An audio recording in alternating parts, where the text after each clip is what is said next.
Doctor Arif Hussain, ബംഗ്ലാദേശിലെ ക്ഷേത്രങ്ങൾക്ക് ജമാഅത്തെ ഇസ്ലാമി കാവലിരിക്കുന്നു. ഒരു മധുര മനോജ്ഞ സ്വപ്നമായിട്ട് മാത്രമേ ഞാനതിനെ കാണുന്നുള്ളൂ. എന്തായാലും സ്വാമിജിയുടെ അറസ്റ്റ്, അദ്ദേഹത്തെ ജയിലിൽ അടച്ചത്, അത് കൃത്യമായിട്ടുള്ളൊരു സന്ദേശം തന്നെയല്ലേ നൽകുന്നത്, അല്ലേ? ഇവിടെ ഒരു സ്റ്റേറ്റ്മെന്റ് ശ്രദ്ധയിൽപ്പെട്ടു.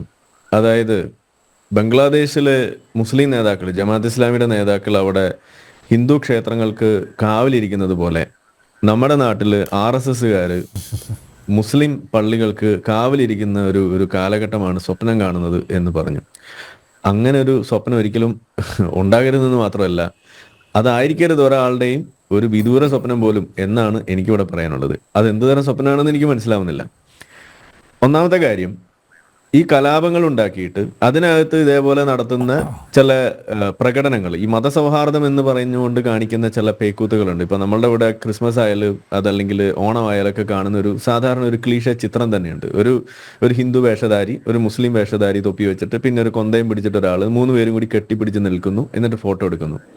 ഇതാണ് ഒരു വലിയ ഒരു മതസൗഹാർദ്ദത്തിന്റെ ചിഹ്നമായിട്ട് അവിടെ കാണുന്നത്. ഇതൊക്കെ ഒരു അശ്ലീലമാണെന്ന് നമ്മൾ എപ്പോഴും പറയാറുണ്ട്. കാരണം എന്താണ്, ഇത് ഫോട്ടോയിൽ മാത്രമാണ് ഇതിങ്ങനെ കിട്ടുള്ളൂ. അല്ലാത്ത നേരം ഇത് അങ്ങോട്ടും ഇങ്ങോട്ടും തിരിഞ്ഞു നിന്ന് തല്ലുന്ന പരിപാടിയാണ്. ഇത് ഫോട്ടോയിലെങ്കിലും ഇങ്ങനെ ഉണ്ടല്ലോ എന്ന് പറയാൻ വേണ്ടിയിട്ടല്ലേ സത്യത്തിൽ ഇത് ഇങ്ങനെ ഒരു ഫോട്ടോ എടുക്കേണ്ടി വരുന്നത്. ഇതൊരു ഗതികേടാണ്.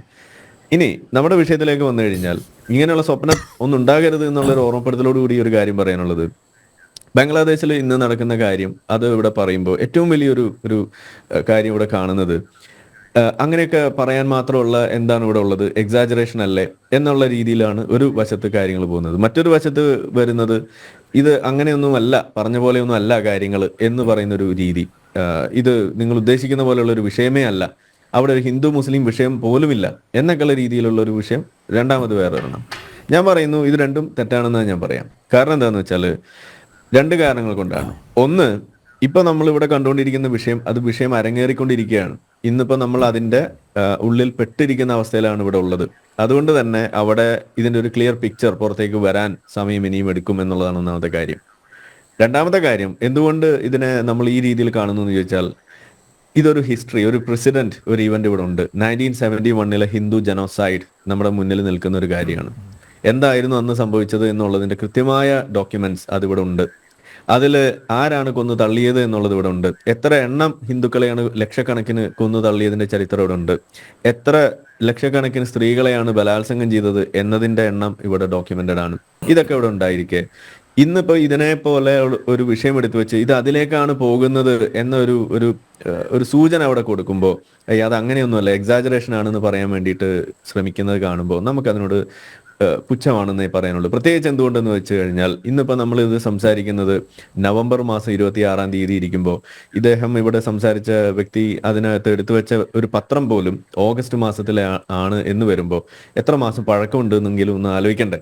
കാരണം എന്താണ്, നമ്മളിവിടെ കണ്ടത് കഴിഞ്ഞ ഏതാനും ആഴ്ചകൾക്ക് മുന്നേ നടന്നൊരു കണ്ട വാർത്ത എന്ന് പറയുന്നത്, അവിടെയുള്ള ഒരു ഹ്യൂമൻ റൈറ്റ്സ് കമ്മീഷൻ, അതിന്റെ ബോഡി അത് ഒന്നടങ്കം രാജിവെച്ച് പുറത്തേക്ക് പോകുന്നതാണ് നമ്മൾ കണ്ടത്.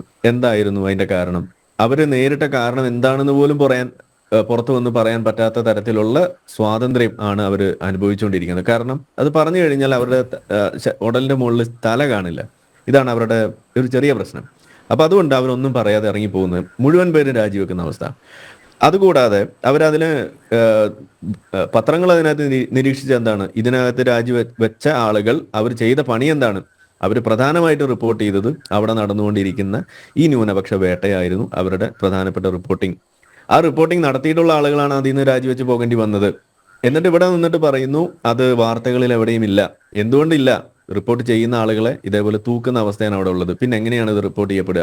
ഇതാണ് അവിടെ അവസ്ഥ. അപ്പൊ നമ്മളെ പോലുള്ള ആളുകൾ എന്താ ഇതിനകത്ത് ചെയ്തത്? ഇപ്പൊ നമ്മൾ ഭാഗമായിട്ടുള്ള ഒരു സംഘടനയുണ്ട്. നമ്മളതെന്താ ചെയ്തത്? ആ സംഘടനയിൽ ബംഗ്ലാദേശിൽ നിന്നുള്ള എക്സ് മുസ്ലിങ്ങളായിട്ടുള്ള ആളുകൾ പോലും ഉള്ള ഒരു സംഘടന ആയതുകൊണ്ട് നമുക്ക് അവിടുത്തെ വിഷയങ്ങൾ അറിയാൻ കഴിയുകയും, അതുകൂടാതെ ആ സംഘടനയുടെ ഭാഗമായിക്കൊണ്ട് UN ഒരു റെപ്രസെന്റേഷൻ കൊടുത്തിരിക്കുകയാണ്. ഈ വിഷയത്തിൽ ഇടപെട്ട് ഇതിന്റെ കാര്യങ്ങൾ അന്വേഷിക്കുന്നതിന് വേണ്ടിയിട്ട് മുൻകൈ എടുക്കണം എന്നുള്ള രീതിയിലുള്ള ഒരു റെപ്രസെന്റേഷൻ, അണ്ണാറക്കണ്ണനും തന്നാലായത് എന്ന് പറഞ്ഞ പോലെ നമ്മളാലാവുന്ന ഒരു ചെറിയൊരു നീക്കം അത് UN സ്വീകരിക്കുന്നു. അതിന്റെ ബാക്കി കാര്യങ്ങൾ നടക്കുന്നുണ്ടാവാം. എന്തായാലും ആയിരക്കണക്കിന് ഇതുപോലുള്ള റിക്വസ്റ്റുകളാണ് UN മുന്നിൽ വന്ന് നിൽക്കുന്നത്. നമ്മളിവിടെ കാണുന്ന ഒരു പ്രധാനപ്പെട്ട കാഴ്ച, UN ഒരു വിഷയം തന്നെ എടുത്തു കഴിഞ്ഞാൽ ഒരു ഇതുപോലുള്ള വിഷയങ്ങളിലെല്ലാം തന്നെ മതം നോക്കിയിട്ട് അല്ലെങ്കിൽ മുഖം നോക്കിയിട്ട് കാര്യങ്ങൾ ചെയ്യുക എന്ന് പറയുന്നത് അത് ഇന്ത്യയിൽ മാത്രം നടക്കുന്നതല്ല, അത് UN-നും അത് തന്നെയാണ് ബാധകം. അതുകൊണ്ടാണ് ഇവിടെ യമനിൽ നടക്കുന്ന പ്രശ്നമോ അതല്ലെങ്കിൽ അഫ്ഗാനിസ്ഥാനിൽ നടക്കുന്ന വിഷയമോ ഇപ്പോഴും കഴിഞ്ഞ ദിവസവും നമ്മൾ കണ്ടു, ഷിയ സുന്നി ചറപറ വെടിവെച്ചാണ് നൂറുകണക്കിന് ആളുകളെ കൊന്നു തള്ളിക്കൊണ്ടിരിക്കുന്നത്. ഒരു വിഷയമില്ല അവിടെ.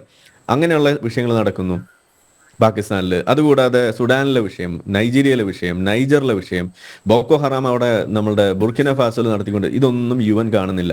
UN ആകെ കൂടി കാണുന്നത് ഒരു നമ്മളുടെ ഇസ്രായേൽ ഹമാസ് വിഷയം മാത്രമാണ് അവിടെ കാണുന്നത്. അതുകൂടാതെ ഒരു ഇന്റർനാഷണൽ എന്താണ് കോർട്ട് ഓഫ് കോമഡി എന്ന് പറഞ്ഞിട്ട് ഒരു സാധനം കൂടി ഉണ്ടല്ലോ. ഇത് ചെയ്തു വെക്കുന്നത് എന്താണ്? ഇവിടെ വലിയ തോതിൽ പച്ചയായ ജനോസൈഡ് നടത്തിയിട്ടുള്ള ആളുകളെ ഒന്നും കാണാതെ ഇവിടെ തങ്ങളുടെ രാജ്യം സുരക്ഷിതമാക്കാൻ വേണ്ടിയിട്ട് ഇറങ്ങി തിരിച്ചിരിക്കുന്ന ഇസ്രായേലിന്റെ പ്രധാനമന്ത്രി അറസ്റ്റ് വാറന്റ് കൊടുക്കുന്ന കഥയാണ് കാണുന്നത്. ഇതുപോലെ ഒരു കോമഡി കമ്മിറ്റി.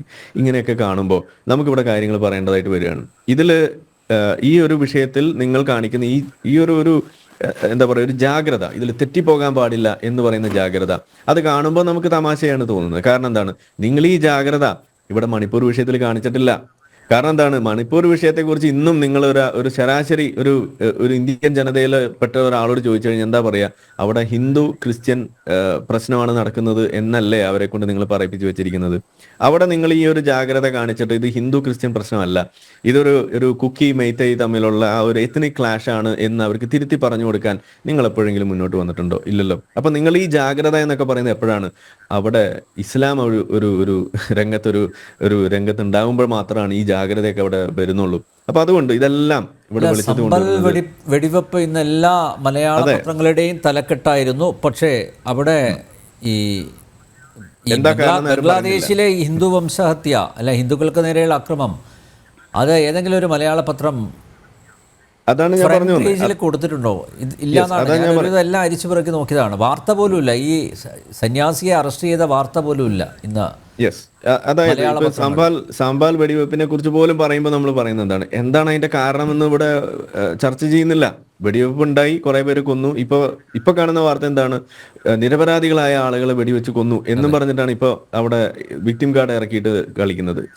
ഒരു ഇതുപോലുള്ള ഒരു വിഷയം ഉണ്ടാകുമ്പോൾ അവിടെ കൊളാറ്ററൽ ഡാമേജ് ഉണ്ടാകുമ്പോൾ അതിനകത്ത് ഏറ്റവും കൂടുതൽ പ്രശ്നം ബാധിക്കുക ആരാണ്? നിരപരാധികളായിട്ടുള്ള ആളുകളെയാണ്. ഇതാണ് നമ്മൾ എപ്പോഴും പറഞ്ഞുകൊണ്ടിരിക്കുന്നത്. അതുകൊണ്ടാണ് നമ്മൾ പറയുന്നത്, നിങ്ങളൊരു പ്രശ്നത്തിൽ ഇതുപോലെ ഇടപെടാൻ നിൽക്കുമ്പോൾ, അതിനകത്ത് ഒരു കലാപത്തിനൊക്കെ ഒരുങ്ങി പുറപ്പെടുമ്പോൾ, നിങ്ങൾ ആദ്യം നിങ്ങളുടെ മനസ്സിലേക്ക് വരേണ്ടത് ഇതിലൊന്നും ഒരു താല്പര്യമില്ലാത്ത, നിങ്ങൾ ഉയർത്തി വെക്കുന്ന രാഷ്ട്രീയമോ മതമോ എന്തു തന്നെ ആയാലും അതിനകത്ത് ഒരു താല്പര്യമില്ലാതെ സ്വന്തം ജീവിതം നോക്കി ജീവിക്കാൻ വേണ്ടി മാത്രം കഷ്ടപ്പെടുന്ന, അന്നന്നത്തെ അന്നം കണ്ടെത്താൻ വേണ്ടി കഷ്ടപ്പെടുന്ന ആളുകൾ, അവരാണ് ഇതിനകത്ത് കുരുങ്ങി പോകുന്നത്. അവരുടെ ജീവനാണ് ഇവിടെ അപകടത്തിലാവുന്നത്. അവർക്കാണ് ഇവിടെ ജീവിക്കാൻ പറ്റാതെയാകുന്നത്. ഇതാണ് നമ്മൾ പറയേണ്ടത്.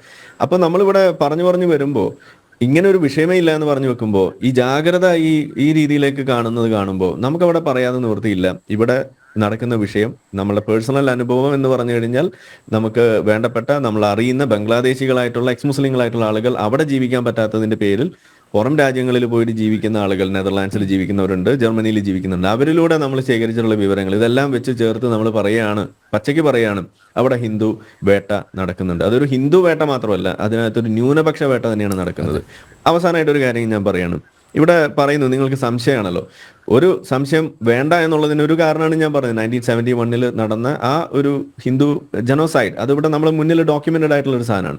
രണ്ടാമത്തെ ഒരു കാരണം എന്ന് പറയുന്നത്, ഈ കഴിഞ്ഞ ഏതാനും മാസങ്ങൾക്ക് മുന്നെയാണ് നമ്മളിവിടെ ഒരു റിപ്പോർട്ട് വന്നത്. ആ റിപ്പോർട്ടിൽ ന്യൂനപക്ഷങ്ങളുടെ മതവിഭാഗങ്ങളുടെ ഗ്രോത്ത് സംബന്ധിച്ചിട്ടുള്ള, ഡെമോഗ്രഫി സംബന്ധിച്ചിട്ടുള്ള കണക്ക് പുറത്തു വന്നപ്പോൾ ഈ ഇന്ത്യൻ സബ് കോണ്ടിനെന്റിൽ ഏറ്റവും കൂടുതൽ ന്യൂനപക്ഷങ്ങൾക്ക് വളർച്ച ഉണ്ടായിട്ടുള്ള ഒരേ ഒരു സ്ഥലം എന്ന് പറയുന്നത് അതേതാണ്? അത് ഇന്ത്യ മാത്രമാണ്.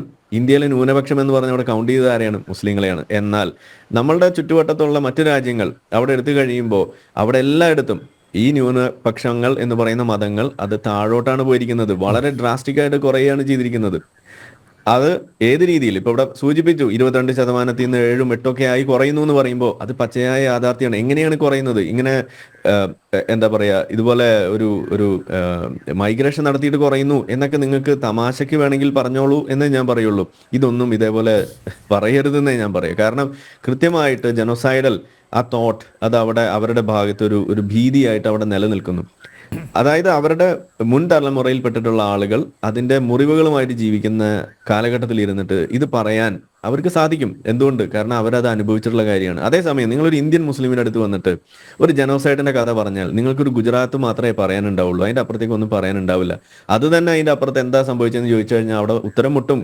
അവിടെ ഗോദ്രയിൽ തീവണ്ടി കത്തിച്ചതിനെ കുറിച്ച് ചോദിച്ചാൽ പിന്നെ അവിടെ നിൽക്കും, അവിടെ തീരും ഈ പറയുന്ന കാര്യങ്ങൾ. അതേസമയം നിങ്ങൾ ഇന്ത്യയിലേക്ക് വന്നാൽ അവിടെ കാശ്മീർ പണ്ഡിറ്റുകളെ കുറിച്ച് പറയേണ്ടതായിട്ട് വരും, അവിടെ 1921 കുറിച്ച് പറയേണ്ടതായിട്ട് വരും, മാപ്പിള ലഹള. അപ്പോൾ വീണ്ടും കറങ്ങി തിരിഞ്ഞ് വരെ എവിടെയാണ്? ഇവിടെ ഹിന്ദുക്കൾ നടത്തിയ വർഗീയ കലാപമല്ല ഇവിടെ കൂടുതൽ ചർച്ചയാവുക, അവിടെ മുസ്ലിങ്ങൾ നടത്തിയ വർഗീയ കലാപങ്ങളും അതുപോലെ ഇന്ത്യ പാകിസ്ഥാൻ വിഭജനവും തന്നെയാണ് കൂടുതൽ വീണ്ടും വീണ്ടും ചർച്ച ചെയ്യപ്പെടേണ്ടി വരിക. അവിടെ വീണ്ടും കുരുങ്ങുക ജമാഅത്ത് ഇസ്ലാമിയാണ്. ഇവിടെ ഒരു കാര്യം കൂടി ലാസ്റ്റ്, 1971 ഈ പറയുന്ന ഹിന്ദു കൂട്ടക്കൊല നടക്കുമ്പോൾ പാകിസ്ഥാനിലെ ജമാഅത്ത് ഇസ്ലാമിയും ബംഗ്ലാദേശിലെ ജമാഅത്ത് ഇസ്ലാമിയും അതിനുവേണ്ടി നിലകൊണ്ടപ്പോൾ ഇവിടെ ഇന്ത്യൻ ഗവൺമെന്റ് ഇന്ദിരാഗാന്ധിയുടെ നേതൃത്വത്തിൽ അതിനെതിരെ നിന്ന് അവരുടെ ആ ഇൻഡിപെൻഡൻസിന് വേണ്ടിയിട്ടുള്ള വഴികൾ ചെയ്യുന്ന സമയത്തും ആ രണ്ട് ജമാഅത്ത് ഇസ്ലാമിക്കാർക്കും പിന്തുണയേകിയ ഒരു ജമാഅത്ത് ഇസ്ലാമിയാണ് നമ്മുടെ നാട്ടിലുള്ളത്, ഇന്ത്യൻ ജമാഅത്ത് ഇസ്ലാമി എന്ന് പറയുന്നത്. അവരുടെ പിന്തലമുറക്കാരാണ് ഇന്ന് ഇവിടുത്തെ മീഡിയ വൺ എന്ന് പറയുന്നത്. അവരാണ് പാതിരാത്രിക്ക് ഈ അടുപ്പ് കൂട്ടി ചർച്ച നടത്തിയിട്ട് ആളുകളെ മതേതരത്വം പഠിപ്പിക്കുന്നത് എന്ന അശ്ലീലം കൂടി ഞാനിവിടെ ഒന്ന് ഓർമ്മിപ്പിച്ചിട്ട് തൽക്കാലം ഞാനിവിടെ നിർത്തുകയാണ്.